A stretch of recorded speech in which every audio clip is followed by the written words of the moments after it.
Okay, guys, it's April 2nd. This is the video lecture for Chapter 11, Chinese and Korean Art before 1279. We're going to look at Chinese and Korean art. There's some special processes and a little bit of special vocab that we have to go over. We're going to start with probably the most famous work of art from ancient China. You guys are all probably seen this before. These are the terracotta warriors or the terracotta soldiers of Emperor Qin. So these were only recently rediscovered, relatively recently in the 1970s, by farmers who were digging a well. This is the burial mound that contains the mausoleum of Emperor Qin. You can see the agricultural fields are fairly close by. But basically, when these farmers were digging a well, they came upon this massive army of thousands of life-size terracotta soldiers who were meant to be the army of the Emperor Qin in the afterlife. The Emperor Qin was one of the first rulers of a unified China, and this kind of reflected his imperial ambitions. This is a massive hangar that was built for the excavation. So there were thousands of soldiers and about 100 ceramic horses. All of the soldiers were individualized, and basically it was a fully equipped army all made out of ceramic. The soldiers have individualized faces, hairdos, stuff like that.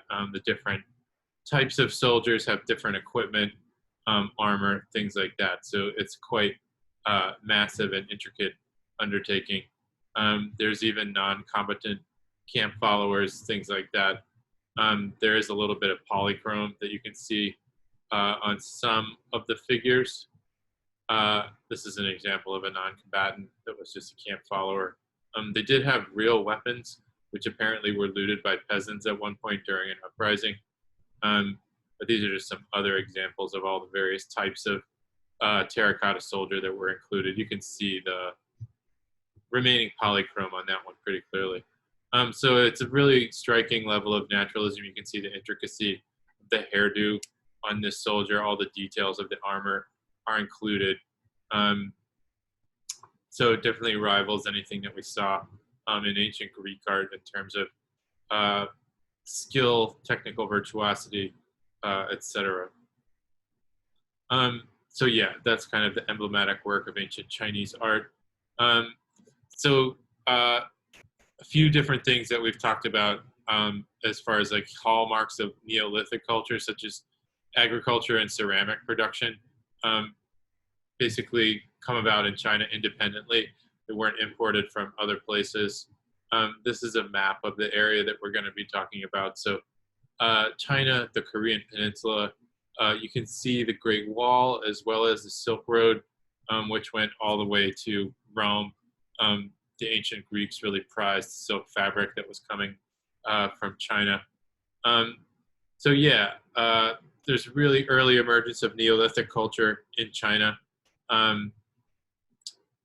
Some of the best examples of artifacts from the Neolithic cultures are ceramics that we know about. The first one that we'll look at is an artifact from the Yangzhou culture, which is considered to be like one of the most important of the painted pottery cultures. This is it right here. It wasn't thrown on a wheel, but it does show a high level of technical sophistication. You can see a fish represented there, kind of a stylized fish, as well as probably like an ancestor figure. So ancestor worship is a big part of early Chinese art. This bowl is an example of that. This was like a fishing culture that relied on freshwater fishing. And this ancestor figure was probably connected to successful fishing. Some other examples of early ceramics from this period. This is a nice example from the BMA. A couple other examples there. They have these abstract patterns and lug handles on them. Kind of an interesting take on these vases by a contemporary artist, Ai Weiwei. He has done a few projects where he buys these ancient Neolithic Chinese vases and basically destroys them in one way or another, either by dropping them or by dipping them in kind of like neon hardware store paint.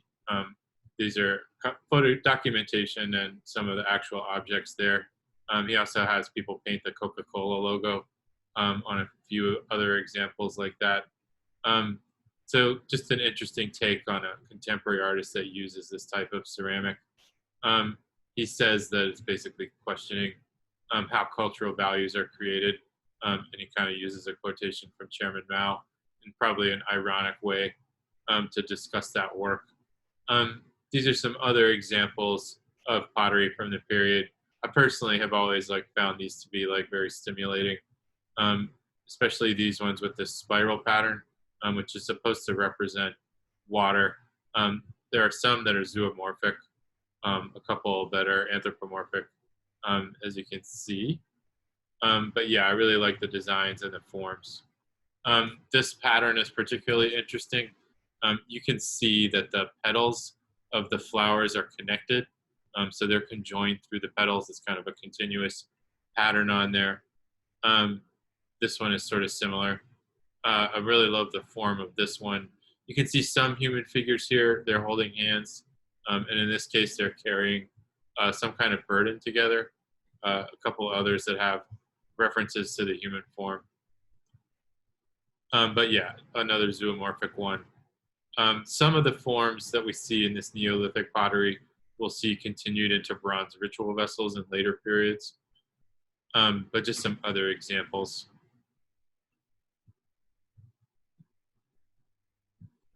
The Langzhou culture, we start to see this really exquisite artwork made of jade, which we saw earlier in the Olmec culture.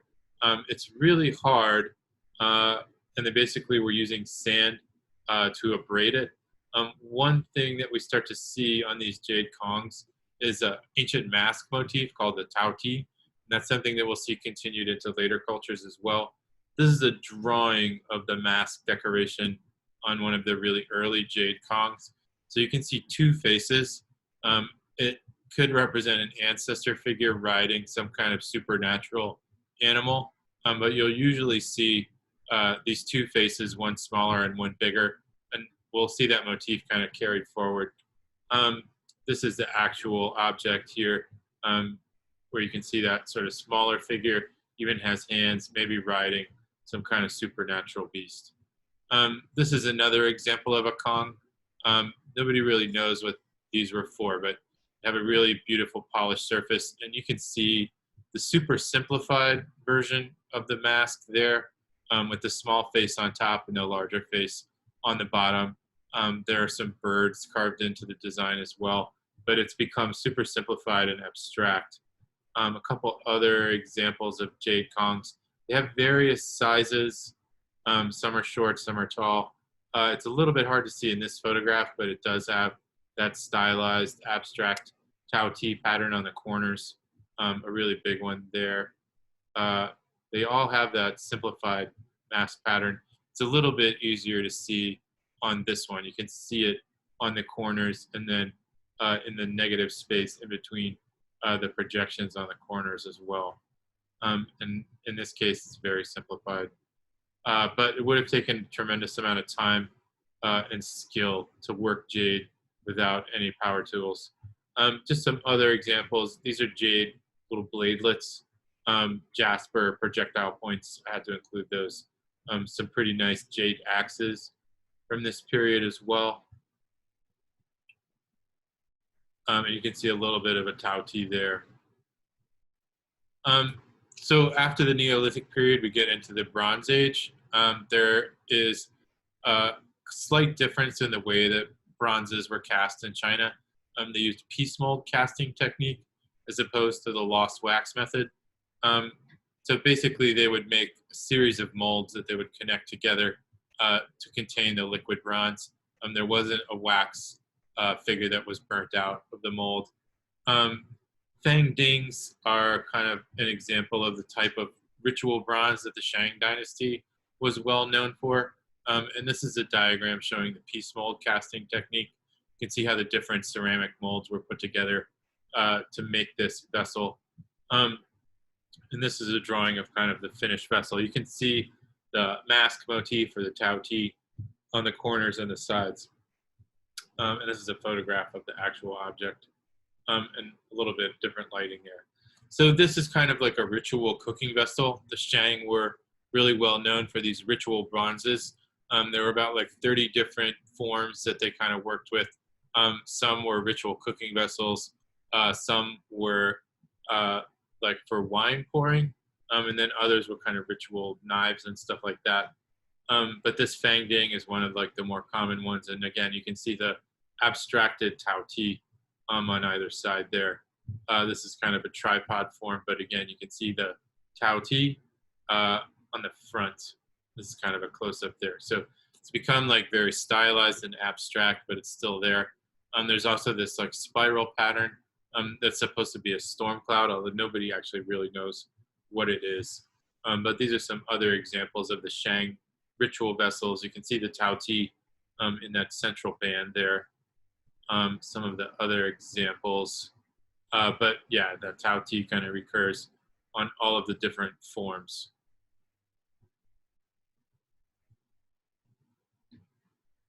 It's kind of a humorous one. These elephant ones I find to be really cool.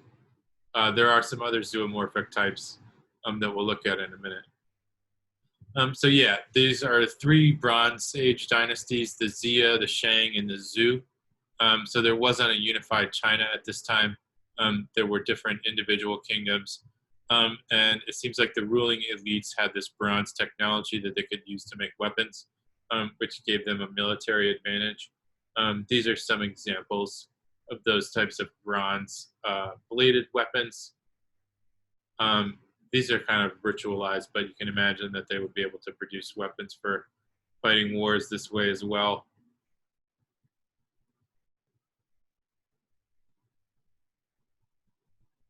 Different axes. Maybe a variation on the Tao Ti here. And this is a helmet. You can see the Tao Ti motif repeated there. But yeah, they're most well known for these ritual bronzes. The Shang seemed like they were really concerned with the afterlife. They built elaborate tombs. It was a warrior culture. They made a lot of sacrifices to the dead, including human sacrifices. And all of these vessels seem to have been connected to those ritual practices. We looked at the Fang Ding, and now we'll look at a Guang, and not totally 100% sure of the pronunciation of these terms. But this is the Guang here. So it's a wine pouring vessel in a composite form of a tiger and an owl. And what we're seeing at this angle is the tiger pretty much. The owl is kind of on the back, and I'll show you some other images that show the owl part a little bit more clearly. This is a slightly higher quality image here. And you can see the head of the tiger up here, and then the body is incised on the surface of the vessel here. And they've put some emphasis on the fangs of the tiger that you can see there. And the owl is on the back. I'll show you that in a second. So that is the tiger. And then you can see the wing of the owl there. And I'll show you another image where we can see the owl's face. But the fact that this was a warrior culture means that the owl and the tiger were kind of popular motifs. So I can show you some other angles of this, hopefully. Let's see. Yeah, this is a profile view. You can see the wing of the owl a little bit more clearly there. And then this is from the top. And here you can really see the face of the owl. It's very stylized, but fairly clear. This is the owl's face here. And I could show you some other examples. Let me just get rid of the drawing there. This is the backside. You can see there's like another animal motif on the handle. Not exactly sure what that is. And there are two birds that are incised there as well. And it's covered all over with this spiral, like supposedly storm cloud pattern that you can see pretty clearly right there. And then this is the front of a similar guang, not exactly the same one, but you can see that they've really emphasized the fangs of the tiger. Another example of a guang with the same composite form. So yeah, the tiger shows up quite a bit. This is on the handle of a fang ding. Really common motif. It's on the handle of this ivory cup, and where you can see some tautis on there as well. Pretty interesting one of a tiger consuming a man. Another bronze one there, and some jade artwork. The owl is a recurring motif as well. It shows up in bronzes as well as jades. Another thing that we see from the Shang are oracle bones, and this is some of the earliest writing in China. You can see this is basically like the shoulder blade of some kind of like bovine animal, and they've incised some characters on it. Then these would be heated until they cracked, and basically like the way that the bones cracked would be used to sort of read the future. A couple other examples there, and you can see this really early Chinese script that comes to be known as like seal script engraved into the bone there. Another example, and some of the fragments of the cracked bone. So basically a specialist would be able to understand the future from the way that the bones cracked across the characters that were carved into it. They also did this with turtle plastrons, which is like the kind of like belly armor of a turtle. These are a few examples. And because they were a warrior culture, we get these kind of fantastic jade ritual weapons. These are axe heads, daggers. This is kind of like a really early form of a bee. That's bi, which is something that we'll talk about later. A couple other specialized axe heads, ritual knives, the kind of stuff that I think is cool, but maybe isn't that really that art historically important. Just some examples of bronze masks that probably had some ritual function, as well as depictions of the human figure, animals in jade and bronze.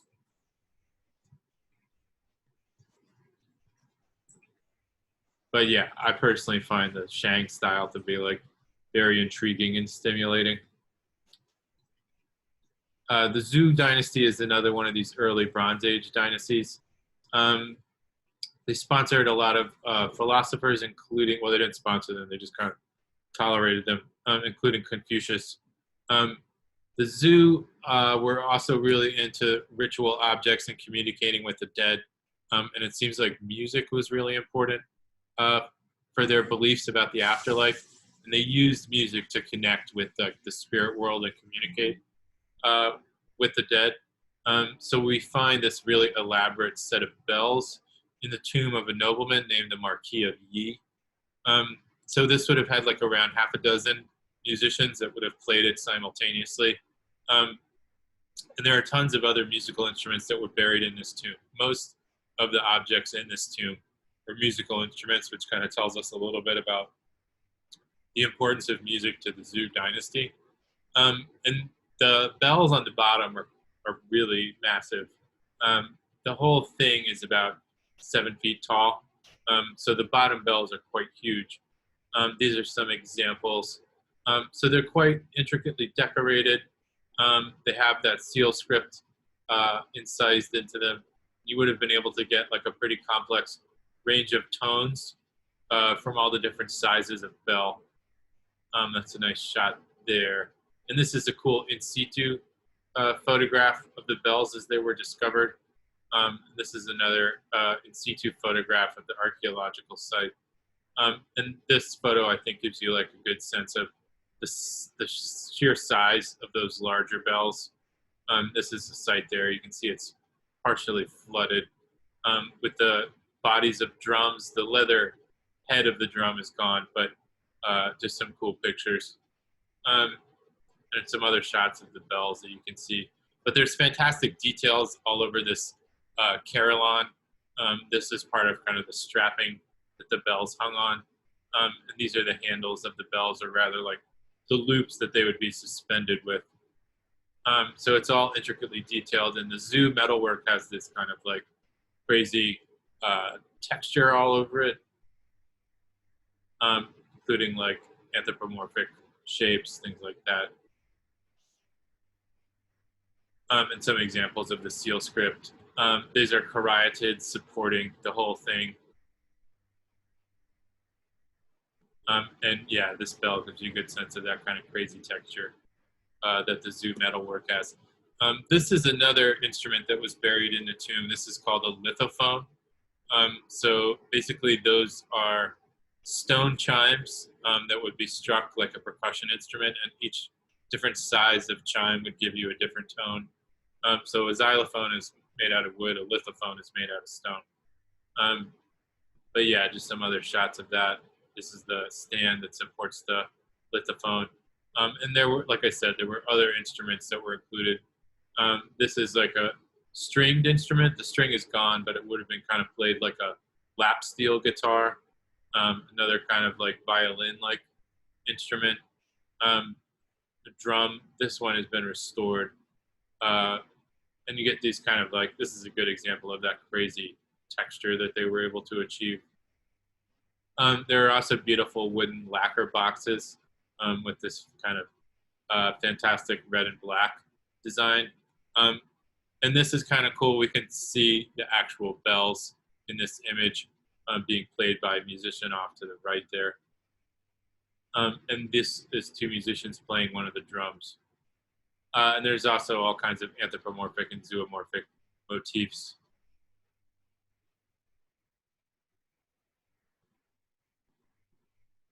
And pretty fantastic jade.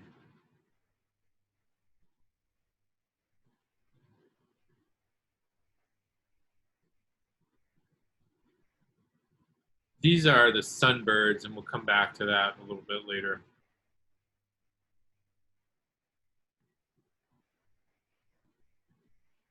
But yeah, some pretty fantastic objects.